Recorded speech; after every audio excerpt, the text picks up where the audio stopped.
மாதத்தின் முதல் நாள் சம்பளம் வர நாள்னா ஒரே சந்தோஷம்தான். ஆனா அதே சம்பளம் 10 நாளைக்குள்ள காணாம போயிடுதா? எவ்வளவோ உழைக்கிறோம், ஆனா ஏன் நம்ம வாழ்க்கை மட்டும் நெக்ஸ்ட் லெவலுக்கு போகவே மாட்டேங்குதுன்னு யோசிக்கிறீங்களா? உண்மையா சொல்லுங்க, பணம் உங்க கையில நிக்குதா? இல்லைன்னா பணம் உங்க கையில இருந்து ஓடுதா? இது உழைப்பின் பிரச்சனை இல்ல, இது செலவுகளின் பிரச்சனை. இன்னைக்கு நான் சொல்ல போற 6 செலவுகள், இதை நீங்க நிறுத்திட்டீங்கன்னா உங்களை பணக்காரர் ஆகாம தடுக்க யாராலையுமே முடியாது. இந்த வீடியோவோட ஃபர்ஸ்ட் 5 மினிட்ஸ் தான் மிஸ் பண்ணீங்கன்னா உங்க ஃபியூச்சரை நீங்களே ஸ்கிப் பண்ணிட்ட மாதிரி. வீடியோவை ஸ்கிப் பண்ணாம ஃபுல்லா பாருங்க. நான் வாணி, இது voice of Vani spark channel. மறக்காம சப்ஸ்கிரைப் பண்ணிடுங்க. 6 செலவுகளை பார்க்கறதுக்கு முன்னாடி ஒரு உண்மையான கதையை சொல்றேன், உங்களுக்கு ரொம்பவே பயனுள்ளதா இருக்கும். எங்க பக்கத்து வீட்டில் ரமேஷ் அண்ணான்னு ஒருத்தர் இருந்தார். சம்பளம் வந்த நாள்ல ரமேஷ் அண்ணாவை கையிலே பிடிக்க முடியாது, ஒரே சந்தோஷம்தான். ஆனா அந்த சந்தோஷம் எப்பவும் 2 நாள்ல முடிஞ்சிடும். அவர் கஷ்டப்பட்டு பார்க்காத வேலையே கிடையாது. ஆஃபீஸில் ஓவர் டைம் பண்ணுவார், சண்டேல கூட கால் வந்தா போகிற டைப் அவர். ஆனா ஏன் தெரியுமா, அவர் வாழ்க்கை மட்டும் ஒரே இடத்துல நின்றுக்கிட்டே இருந்துச்சு. மாதம் அவருக்கு 32,000 சம்பளம். பார்க்க நல்ல நம்பரா தான் இருக்கு, ஆனா வீட்டுக்குள்ள வந்ததும் அந்த நம்பருக்கு எந்த பவருமே இல்லை. சேலரி கிரெடிட் மெசேஜ் வந்த அடுத்த நாளே பேங்க் பேலன்ஸ் கண்ணுக்கு தெரியாம குறைஞ்சிடும். இஎம்ஐக்கு போயிடும், வீட்டோட ரெண்ட்டுக்கு போயிடும், ஸ்கூல் ஃபீஸ் கட்டணும், இபி பில் கட்டணும். அந்த எல்லாத்துக்கும் நடுவில் ரமேஷ் அண்ணா தான் லாஸ்ட். ஒரு நாள் காலையில ஆஃபீஸ்க்கு கிளம்பும் போது அவருடைய பையன் கேட்டான், அப்பா என் ஃப்ரெண்ட்ஸ் எல்லார்கிட்டயும் சைக்கிள் இருக்கு, எனக்கு மட்டும் சைக்கிள் இல்லையே அப்படின்னு. அந்த ஒரு கேள்வி அவரோட நெஞ்ச குத்துச்சு. ஸ்மைல் பண்ணாரு, நெக்ஸ்ட் மந்த் பான்னு சொல்லிட்டு கிளம்பிட்டாரு. ஆனா மனசுக்குள்ள அந்த நெக்ஸ்ட் மந்த் எப்போ வர போகுதுன்னு அவருக்கு தான் தெரியும். ரமேஷ் அண்ணாவுக்கு லக்ஸரியில ஆசை இல்ல, பிராண்ட் போனுக்கு கிரேசி இல்ல, ஆனா ஃபங்க்ஷன் வந்தா என்ன சொல்வாங்கன்னு பயம். அதுக்காக தான் ஈஸியா இஎம்ஐல டிவி வாங்கினாரு, பர்சனல் லோன்ல மொபைல் வாங்கினாரு, கிரெடிட் கார்டில் ஷாப்பிங்லாம் பண்றாரு. அப்பெல்லாம் தோணும் சேலரி இருக்கே மேனேஜ் பண்ணிக்கலாம்னு. ஆனா சேலரி இருக்கிறது மேனேஜ் ஆகிற வாழ்க்கைக்குன்னு அவருக்கு அப்ப புரியல. ஒரு நாள் நைட்டு, அந்த நாள் அவர் மறக்கவே முடியாத நாளா இருந்துச்சு. ஏடிஎம்ல போய் பேலன்ஸ் செக் பண்ணாரு. 487 ரூபாய் தான் இருந்தது. அந்த ஸ்க்ரீனை பார்த்துட்டு சும்மா அப்படியே நின்றுட்டு இருந்தார். அதே நேரம் வீட்டில இருந்து ஃபோன், பையனுக்கு ஃபீவர் அதிகமாக இருக்கு, டாக்டர்கிட்ட காட்டணும்னு. அந்த மூமெண்ட்ல ரமேஷ் அண்ணாவுக்கு பணம் இல்லாத வழி வந்தது கிடையாது.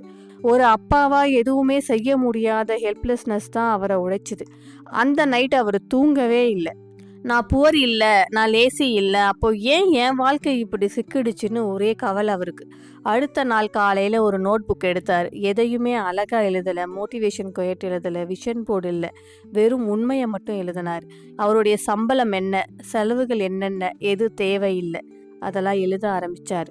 அந்த நாள் அவர் ஒரு டெசிஷன் எடுத்தார். அவரோட வாழ்க்கையோட டைரக்ஷனை ஸ்லோவா மாத்திச்சு. அவர் ரிச் ஆகலை, ஒரே நாளில் மிராக்கல்லாம் நடக்கலை, ஆனால் கிரெடிட் கார்டை கட் பண்ணிட்டார். நைட்ல டிவியை ஆஃப் பண்ணி 1 மணி நேரம் லேர்னிங்க ஆரம்பிச்சாரு. மாதம் 30,000 ரூபாய் சேமிச்சாரு. 6 மாதத்துக்கு அப்புறம் பேங்க்ல பெரிய பேலன்ஸ்லாம் இல்லை அவர்கிட்ட. ஆனா மனசுக்குள்ள ஒரு நிம்மதி வந்துச்சு. எமர்ஜென்சின்னு வந்தா என்ன பண்ணுவேன்ற பயம் குறைஞ்சுது. இன்னைக்கு ரமேஷ் அண்ணா மில்லினரிலாம் இல்லை, ஆனா அவர் ஃபியர்ல இருந்து ஃப்ரீ ஆகிட்டாரு. லோனுக்கு ஸ்லேவ் இல்லை, ஃபியூச்சரை நினைச்சு இப்போ அவரால் தூங்க முடியுது. இந்த கதையை கேட்டு உங்க மனசுக்குள்ள ஒரு நொடி அமைதி வந்துச்சுன்னா இது அவரோட கதை இல்லை, இது நம்ம எல்லாரோடைய கதையா இருக்கலாம். ஒரே ஒரு டெசிஷன் போதும் உங்க வாழ்க்கையோட டைரக்ஷனையே மாற்ற. இப்போ நான் சொல்ல போற நெக்ஸ்ட் விஷயம் உங்க பணத்தை மட்டும் இல்லை, உங்க மனசையும் விடுவிக்க போகுது. இப்போ நான் சொல்ல போற இந்த 6 விஷயங்களும் உங்களுக்கு அட்வைஸ் இல்லை, சர்வைவல் ரூல்ஸ். முதல் செலவு, சேமிக்காம வாழ்றது. நம்ம சவுத் இந்தியன் மைண்ட் செட் என்ன தெரியுமா, இந்த மாதம் சமாளிச்சிடலாம், அடுத்த மாதம் பார்த்துக்கலாம்னு. இதே டைலாக் தான் வாழ்க்கையில் ஓடிக்கிட்டே இருக்கு. சம்பளம் வந்ததும் ஃபர்ஸ்ட் என்ன பண்ணுறோம், இஎம்ஐ கட்டுறோம், ரெண்ட்டு கொடுக்குறோம், ஃபோன் ரீசார்ஜ் பண்ணுறோம், ஷாப்பிங் போகிறோம், ஹோட்டல், அமேசான்னு போயிடுது. சேவிங்ஸை லாஸ்ட்டில் கொண்டு போய் வைக்கிறோம். அப்போ உண்மை என்ன, மிச்சம் இருந்தால் சேமிக்கலாம்னு நினைக்கிறோம். சேமிச்சாதான் மிச்சம் இருக்கும். ப்ராக்டிக்கல் ட்ரூத் என்னன்னா, மாதம் 30,000 சம்பளம் வாங்குறவங்க 3,000 சேமிக்காம இருக்காங்க. ஆனா 300 ரூபாய் டீ ஸ்நாக்ஸுக்கு மட்டும் டெய்லி செலவு பண்றாங்க. இது வறுமை இல்லை, முன்னுரிமையின் சிக்கல் தான். சேலரி வந்த நாளே 10லேருந்து 20% ஆட்டோமேட்டிக்காக சேவ், அது உங்க கண்ணுக்கே தெரியக்கூடாது. அப்படி நீங்க சேவிங்ஸை தொடங்கணும். இரண்டாவது செலவு அவங்க என்ன சொல்லுவாங்க அதுக்காக செலவு பண்ணுறது. இந்த செலவு சவுத் இந்தியன்ஸ் கிட்ட மோஸ்ட் டேஞ்சரஸ். ஃபங்க்ஷனுக்கு போகிறோம், சிம்பிளாக போனால் என்ன எப்படின்னு கேட்பாங்க, இப்படி வந்திருக்கேன்னு கேட்பாங்க, பேசுவாங்களேன்னு ஷாப்பிங் பண்ணுறோம். ஒரு கல்யாணத்துக்கு போகிறதுக்கு இப்போல்லாம் நம்ம புது ட்ரெஸ் எடுக்கிறோம். பக்கத்து வீட்டில் புதுசாக ஒரு பைக் வாங்கியிருக்காங்க, நம்ம ஏன் வாங்கக்கூடாது? இது லைஃபா இல்லை காம்படிஷனா? ஒரு உண்மை சொல்கிறேன், நீங்கள் கடன் வாங்கி பிராண்ட் ஃபோன் வாங்கினாலும் அவங்க 2 நாளில் மறந்துடுவாங்க. ஆனால் இஎம்ஐ நீங்கள் 2 வருஷம் நினச்சி அழுவுவீங்க. உங்கள் வாழ்க்கை டிஸ்பிளேக்காகவா ஸ்டெபிலிட்டிக்காகவா? நீட்ஸ் விசஸ் வாண்ட், இதை புரிஞ்சவங்க தான் சர்வே ஆகிறாங்க. மூன்றாவது செலவு easy EMI trap. Sir, no down payment sir, only 2900 per month. இந்த வார்த்தைகளை தான் மிடில் கிளாஸில் செயின் போட்டு கட்டுது. Credit card, personal loan, buy now pay later, எல்லாமே சுகர் கோட்டட் பாய்சன். ஒரு உண்மை என்னென்னா, இஎம்ஐயில் வாங்குகிற சந்தோஷம் ஒரு வாரம், ஆனால் இஎம்ஐ பே பண்ணுற வழி 24 மாதம்.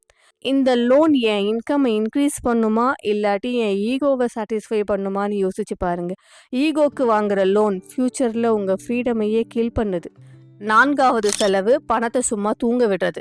நம்ம நிறைய பேர் சொல்லுவோம் பேங்க்ல மணி இருக்கு, ஆனால் உண்மை என்ன தெரியுமா? பேங்க்ல மணி இருக்கிறது வெல்த் இல்லை, இன்ஃப்ளேஷன் குவைட்லி உங்க பணத்தை தினமும் சாப்பிடுது. இன்னைக்கு 1 லட்சம் ரூபாய் 10 வருஷத்துக்கு அப்புறம் அதே சேம் வேல்யூ இல்லை. மணி வேலை செய்யணும், நீங்க மணிக்காக இல்லை. எஸ்ஐபியில் போடுறது, கோல்டு வாங்குறது, ஸ்கில்ஸை டெவலப் பண்ணுறது, சைடு இன்கம்னு இன்வெஸ்ட்மெண்ட்னா ரிஸ்கின்னு பயப்படாதீங்க. இக்னோரன்ஸு தான் ரியல் ரிஸ்க். ஐந்தாவது செலவு ஸ்கில்லை வளர்க்காம காலம் கழிக்கிறது. இந்த பாயிண்ட் ரொம்ப முக்கியம். நெட்ஃப்ளிக்ஸில் 3 மணி நேரம் படம் பார்க்குறோம், இன்ஸ்டாகிராமில் 2 மணி நேரம் ஸ்க்ரோல் பண்ணுறீங்க, யூடியூப்பில் ஷார்ட்ஸுக்கு 1 hour, டெய்லி 6 hours வேஸ்ட் ஆகுது. அதே 6 hours நியூ ஸ்கில்லை லேர்ன் பண்ணலாம், ஆன்லைனில் லேர்ன் பண்ணலாம், சைடு இன்கம்மை நீங்கள் வளர்த்துக்கலாம். 1 yearல லைஃப் ரிவர்ஸ் ஆகும். ட்ரூத் என்னன்னா, டிகிரி உங்களுக்கு ஜாபை தரலாம், ஸ்கில் தான் உங்கள் சேலரியை உயர்த்தும். ஆறாவது செலவு பிளான் இல்லாத வாழ்க்கை. பிளான் போட்டு எதையும் செய்யணும். பட்ஜெட் இல்லாத வாழ்க்கை ஜிபிஎஸ் இல்லாத கார் மாதிரி. எங்கே போகிறோம்னே தெரியாது, ஆனால் பெட்ரோல் மட்டும் தீரும். சிம்பிளான ஹேபிட்ஸை வளர்த்துக்கோங்க. மந்த்லி பட்ஜெட் போடுங்க, வீக்லி செக் பண்ணுங்க, எமர்ஜென்சி ஃபண்டை எப்போவுமே ஒதுக்கி வைங்க. மணி கண்ட்ரோல் பண்ண ஆரம்பித்த நாளில் தான் ஃபியர்லாம் குறையும். பணம் வரணும்னா முதல்ல லீக்கேஜை நிறுத்தணும். இந்த 6 செலவுகளை நீங்கள் கண்ட்ரோல் பண்ணிட்டீங்கன்னா வெல்த் ஸ்லோவாக பில்ட் ஆகும், ஃபியர் டிஸப்பியர் ஆகும், ஃப்யூச்சர் கிளியர் ஆகும். இது மோட்டிவேஷன் வீடியோ இல்லை, இது உங்கள் லைஃப் சர்வைவல் வீடியோ. இந்த வீடியோ உங்கள் மனசுக்குள்ளே ஒரு ஸ்பார்க்கை க்ரியேட் பண்ணியிருந்தா வீடியோக்கு ஒரு லைக்கை போட்டுட்டு கமெண்ட்டில் ஐ எம் டேக்கிங் கண்ட்ரோல்னு கமெண்ட் பண்ணுங்கள்.